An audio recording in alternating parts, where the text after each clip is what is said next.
They say all roads lead to heaven, and the roof of the world is finally coming closer to Earth. Good morning, ladies and gentlemen. Welcome to my new channel. Today I'm going to be talking about something very interesting. A brand new railway line has been built in Tibet from Lhasa to Nyingchi.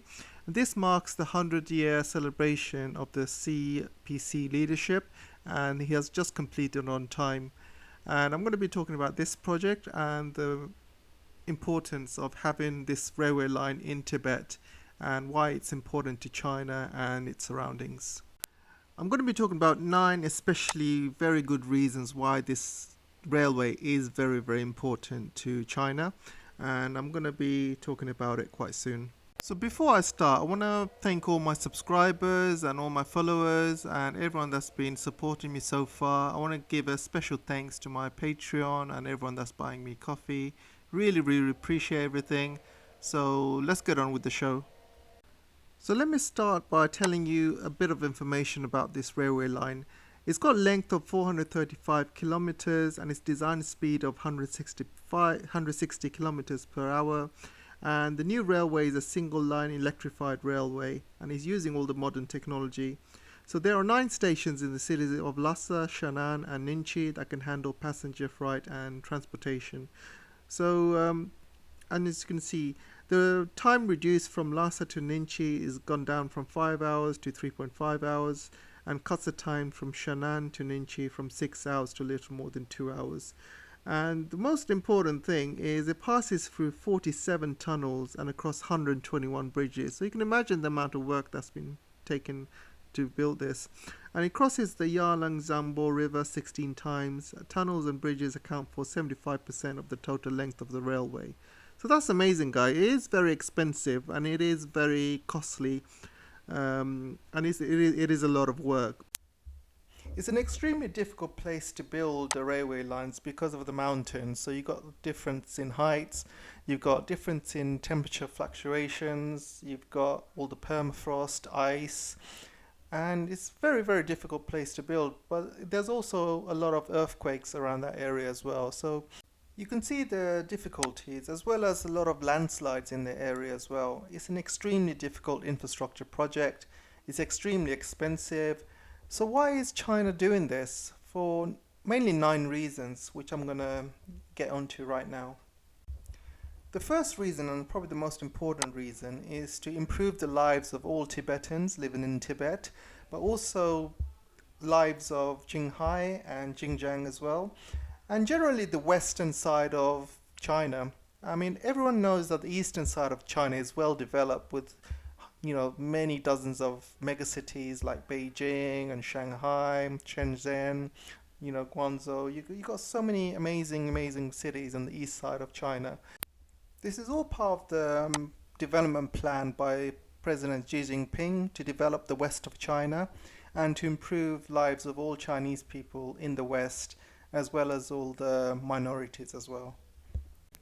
So you can see here from this map, the existing green line is the one that's completed in 2006, and you can see all the railway lines that it stops in between. The red one is the one under construction. So the one that's already complete is from Lhasa to Nyingchi, and still to be done is all the way from Nyingchi to Chengdu, and that railway line is still under development, and they're saying it's going to take until 2026 and could take until 2030 to complete. The reason is this part of the railway line is extremely difficult and it's going to be going through a lot of mountains and extreme situations and permafrost, ice. So the more difficult construction is still to come. So that's going to take us until 2026 to 2030 to fully complete. So once the Lhasa to Chengdu line completes, the travelling time between those 2 major cities will go down dramatically. It currently takes around 48 hours and it will go down to just under 8 hours once it's complete, which is great news for Tibet, which means you can ferry goods to and from Tibet and China, and also all of Tibet will develop with lots of new businesses popping up all over Tibet, and you could take advantage of Tibet's cheap labor and as well as Tibet's links to Xinjiang and the rest of the BRI. So the second reason why this is very important for China, as you can see, there's some border issues going on between India and China, and this will help develop some of these border villages around the disputed area, and also it will help transport military goods to and from that area. So if there's any more border clashes happening in the future, China will be much in better position to reinforce these areas, and also the military bases around those areas will probably improve with better equipment as they got better infrastructure. So it'll be a lot harder for India to attack China. India are obviously very worried about all of this, and every single Indian article I look at, they're all talking about how close this railway is to the borders, and they are very worried about China's development. But this isn't a message just for India, it's just a message for all other countries who want to take over Tibet at some point, and China does not want to go through another 100-year humiliation. So they will protect their borders at all costs. And whether it's India, whether it's USA, any other country from the West, NATO, etc., China will do everything in their power to stop any part of their land from being invaded again and going through their 100-year humiliation. Whether it's Tibet or any other part of China, they will not allow it. So this is all to reinforce that belief, and because of this infrastructure, I can see a lot more military bases popping up around the Tibet area, around the border area, and they will be in a much better position to defend their territories, defend the people of Tibet, and defend their borders, whether it's from India or any other aggressive nation. So not many people realize this, but there's an area around the Indian Ocean called the Strait of Malacca, and India owns all of these islands, you see, and they are currently in the process of militarizing these islands.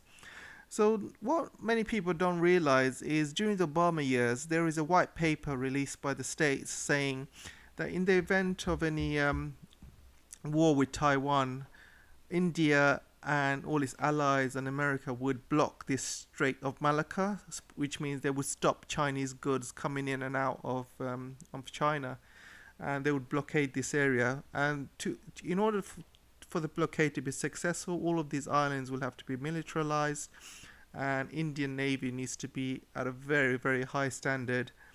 So all of these border issues that India is having to pull all its resources to the border.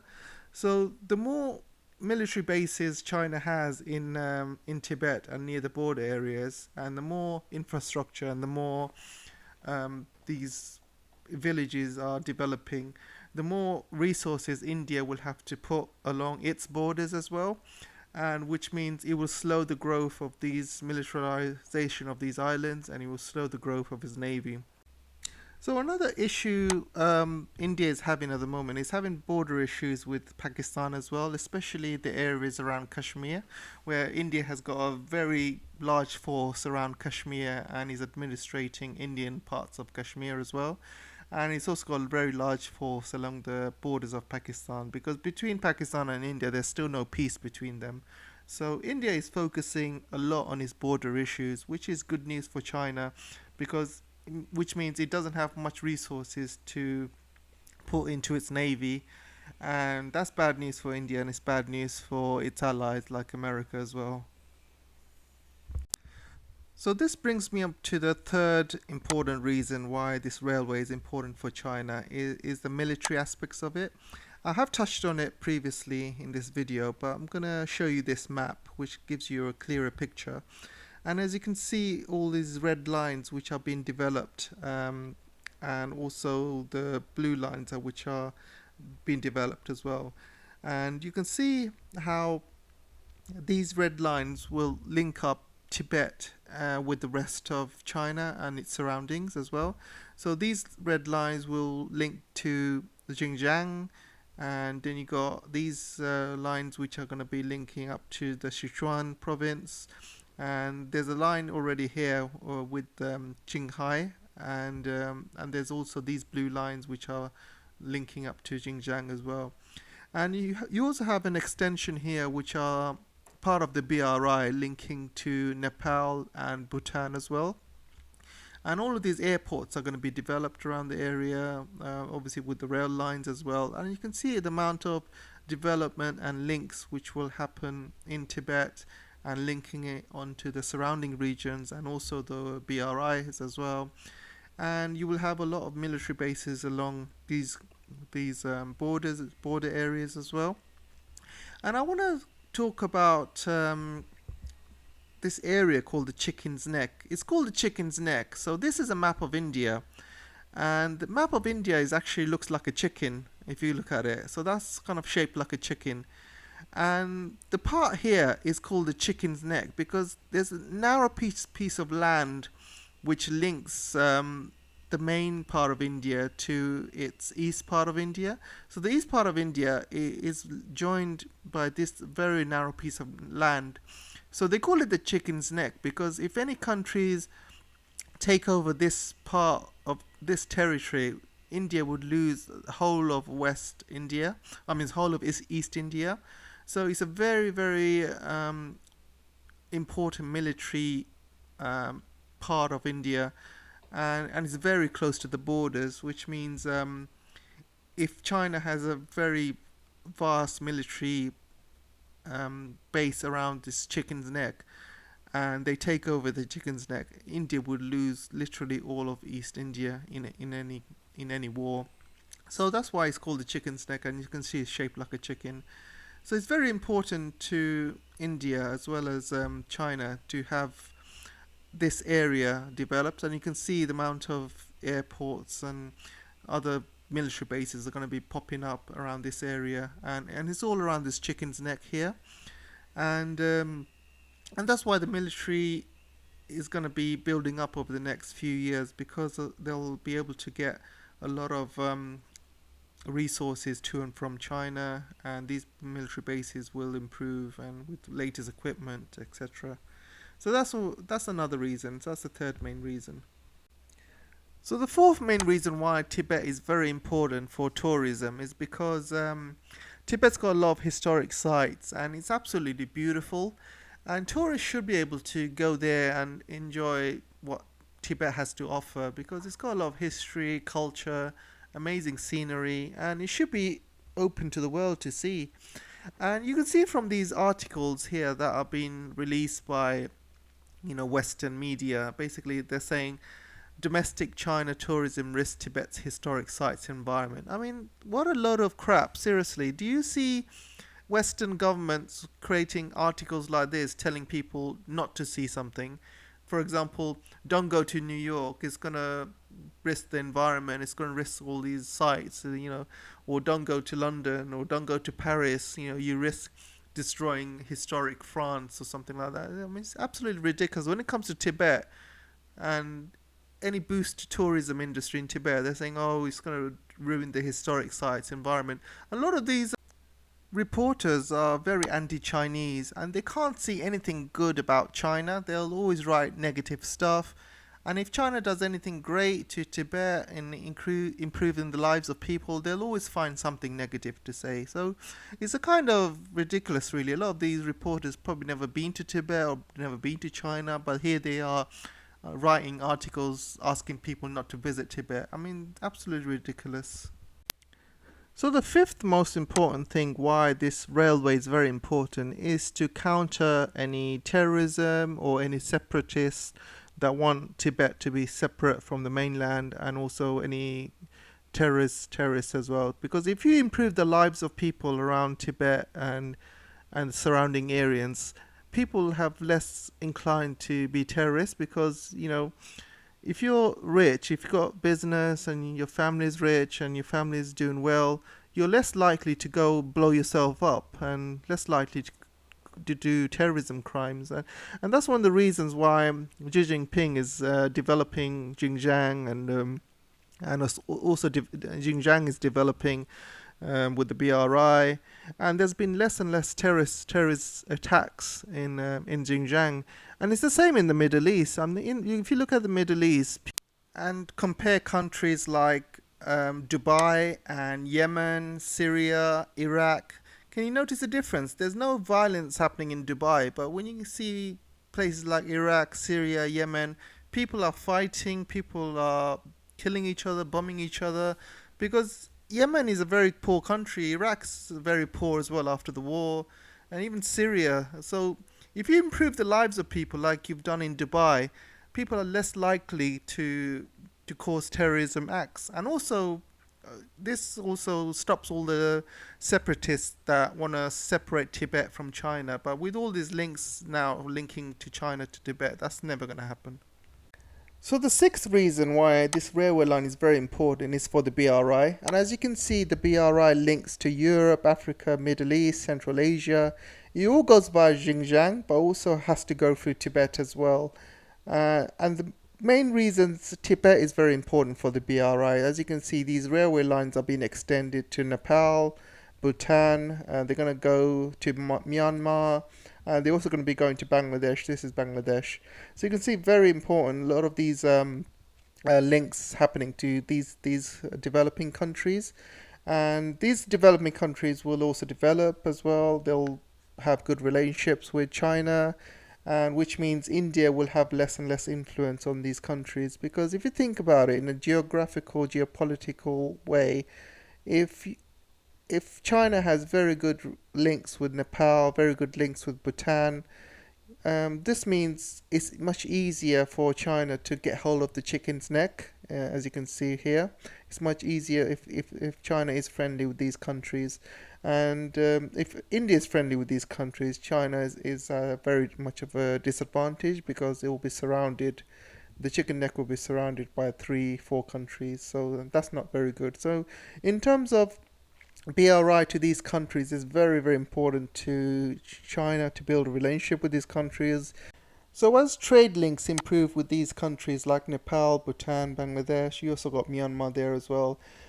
A lot of relationships will improve, the economy will improve in these countries. They'll be more linked with China in terms of infrastructure and the economy, goods, trade. So all of these influence China will have over these countries, which means India will have less influence over these countries, and which is good news for China overall. Seventh most important reason this railway is very important to Tibet is because Tibet has got many treasures, and the biggest treasure it has is water. As you can see, it's in the Himalayas, so a lot of water sources start from here. And these water sources go to India, they go to other neighboring countries. You got the Mekong River as well that flows through Thailand, Cambodia, Vietnam. A lot of these rivers start from Tibet, and so whoever controls Tibet basically controls these waters. And one of the things China has got is hydroelectric power experience. They've recently just started the second largest hydropower dam after the Three Gorges, but they also got plan of a lot more. So this map shows you the amount of hydroelectric dams they have around China, and you can see there's thousands of them. And what they're also planning for is another major dam in China, and it's around here, and it's called the Namche Barwa area, and it's known as the Great Bend.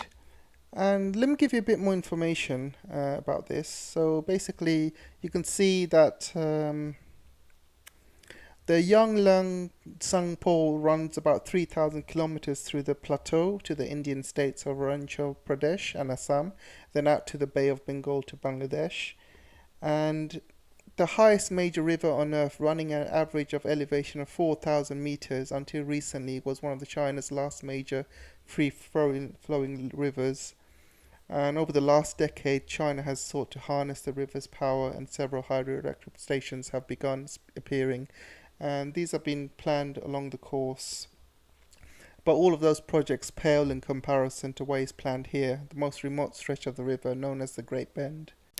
So as you can see, this is a picture of the Great Bend, and behind this Great Bend there is an elevation drop of about 2,000 meters, which would provide tremendous amount of energy. So like they said, it's going to be providing 3 times as much energy as the Three Gorges Dam. and this will provide a lot of clean energy for all of Tibet, and it's great for Tibet and its surrounding areas because it's not fossil fuels or anything like that. It's going to be clean hydroelectric energy. So as you can see, the hydropower plant or the dam would provide energy for all of this area, and this will help the development of the area. There'll be a lot more businesses popping up and help with farming and help just general Tibetans, give everyone a better way of life, give access to more energy, electricity, etc. Businesses. So this area will be thriving once this dam is built.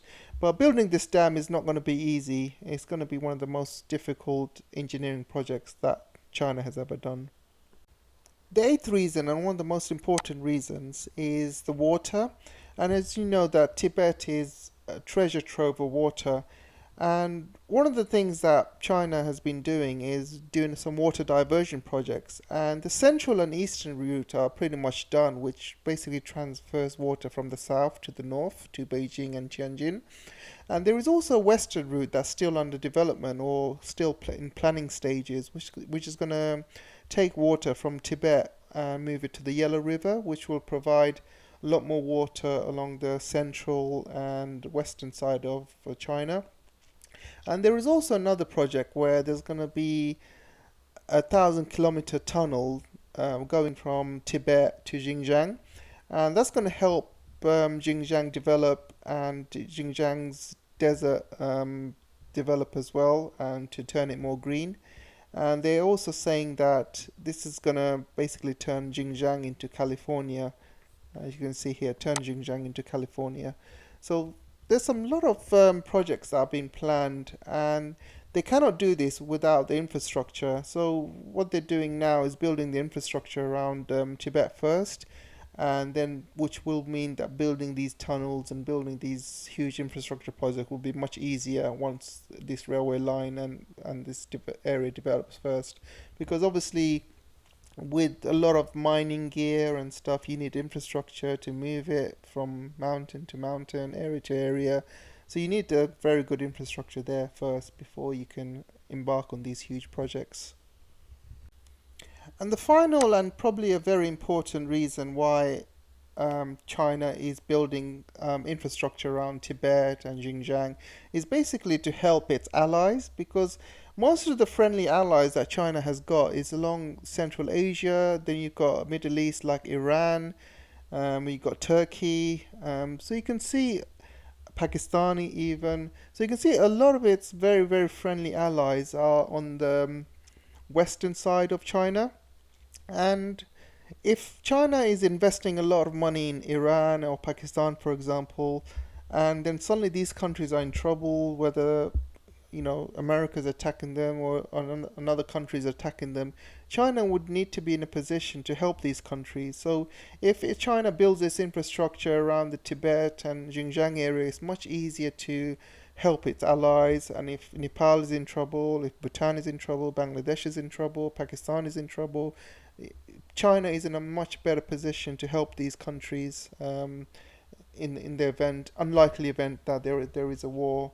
But it's good to have military bases so you can come to the aid of your country. It doesn't have to be military aid. It can be aid in terms of if there's a natural disaster. If, for example, if Pakistan has a huge earthquake and kills thousands of people and needs aid straight away, then China would be in a much better position to send aid to Pakistan to help the victims and help this natural disaster.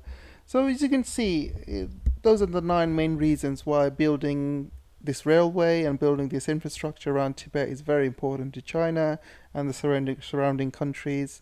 And if you guys can think of any other reasons, then let me know in the chat.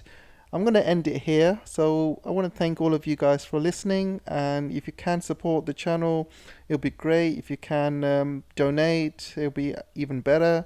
So I really appreciate all the help and support you guys have been giving me. And I'll see you in the next video.